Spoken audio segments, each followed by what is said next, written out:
Ontem foi Dia do Trabalho e aí eu faço a pergunta a você que me acompanha. O que nós, goianos, temos a comemorar? Nós temos alguns números aqui no nosso telão, vamos ver aí os dados que a gente separou, dados que são da PNAD contínua do IBGE. Vou até pedir para o Matheus encher a tela aí, por favor, porque a força de trabalho aqui em Goiás chega a quase 3.800.000 pessoas.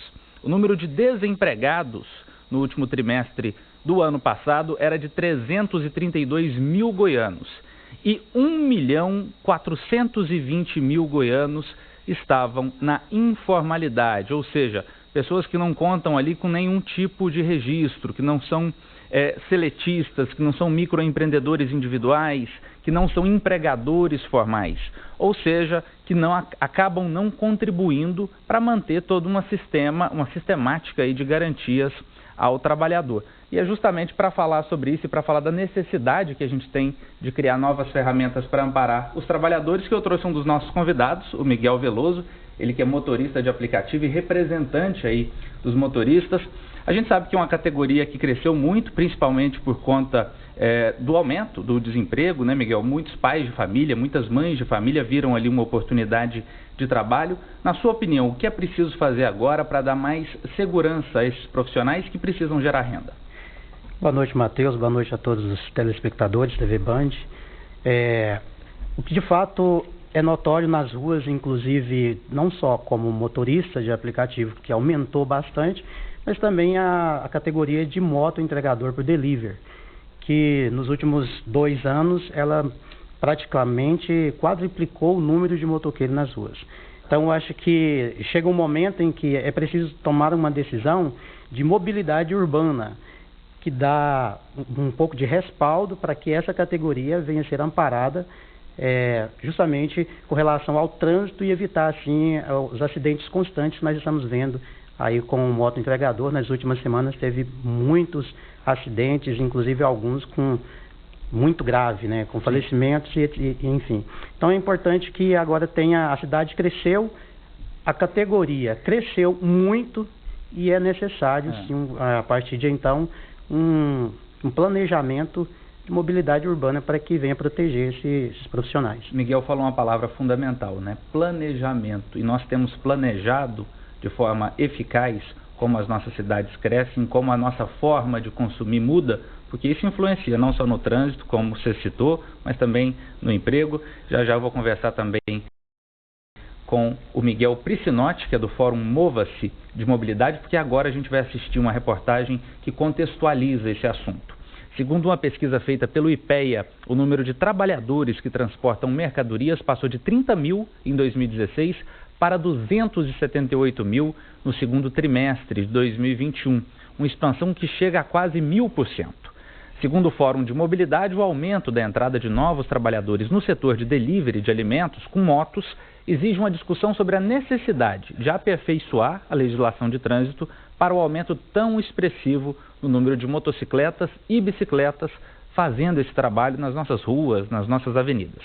A exigência dessas entregas rápidas, o desrespeito às leis de trânsito e a necessidade de fazer lucro com delivery estão provocando sérios efeitos, como acidentes graves e também a morte de muitos trabalhadores. Vamos ver.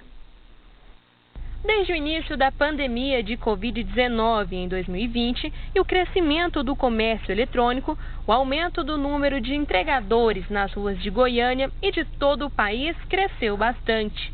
Muitos destes trabalhadores estão mais expostos a acidentes. Muitos não têm nenhum tipo de garantia ou de proteção por conta do regime de trabalho, sem necessariamente ter um vínculo empregatício. Há mais de 15 anos, Douglas trabalha como motoentregador. Recentemente sofreu um grave acidente enquanto trabalhava e ainda sofre com as sequelas, além, é claro, do grande trauma psicológico. Na Baixada do Pit, aqui na GO 060, o pedestre tinha a passarela, aí só que o pedestre foi passar por baixo. O carro que estava na minha frente freou e derrapou, né? Tava com o pneu careca, estava chovendo. No que ele derrapou, eu também derrapei e bati de frente com o Chevette, onde veio causar um trauma no meu pulmão e no meu olho esquerdo. Segundo a Delegacia de Trânsito de Goiânia, é preocupante o aumento de acidentes com motociclistas aqui na capital. Em 2020, foram 75 mortes. No ano passado, esse número cresceu para 91 vítimas fatais.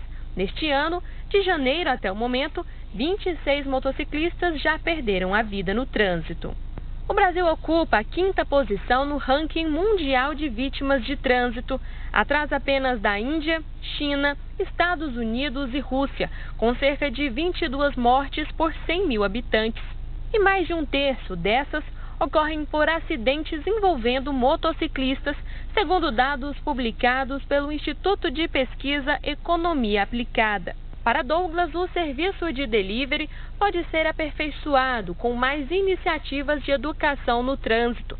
Isso já evitaria acidentes e mortes no trânsito. É muito perigoso devido a risco de acidente, né, assalto também, e a competitividade com os carros e caminhões nas vias. Só Deus sabe da nossa garra, da nossa luta, da nossa vitória no dia a dia.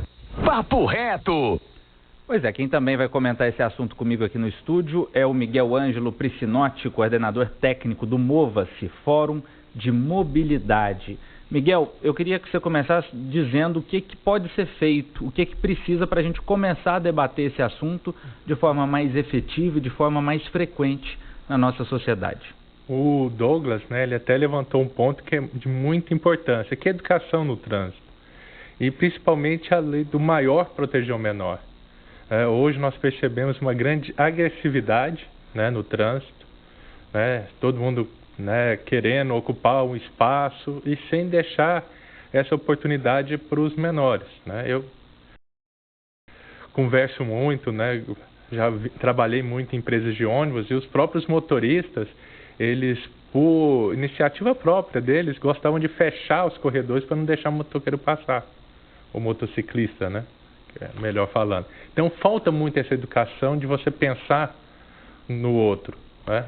O poder público tem atuado como um incentivador dessa pauta e na busca dessas soluções, Miguel? Muito timidamente, né? A SMM aqui em Goiânia teve uma iniciativa interessante, que é da Motobox, que não sei se acho que todos já observaram, né? No semáforo tem uma área reservada para o motociclista. Aquilo ali é importante porque se diminui uma arrancada de um veículo que é mais leve com outros veículos mais pesados, então a moto sai à frente, mas pouco foi usado como educação em relação à motobox, né? Explicando o que isso gera. Gera um sentimento de, no primeiro momento, como a pessoa não conhece, ela fala, não, por que eu vou observar, por que o motociclista tem esse espaço e eu não? Faltou divulgação. O problema é nossa informação, é educação, campanhas, né? Nós iniciamos o Maio Amarelo, então, e hoje o motociclista e os ciclistas, né? Eles são muito vulneráveis ao trânsito, né? Nossas infraestruturas para a bicicleta também não são as mais adequadas, e com o aumento do combustível, muitos dos deliveries deixaram motos e estão partindo para carros bicicletas elétricas e bike para fazer esse atendimento. Inclusive essa questão que afeta muito o bolso do trabalhador, que é o combustível, a gente vai abordar daqui a pouquinho em mais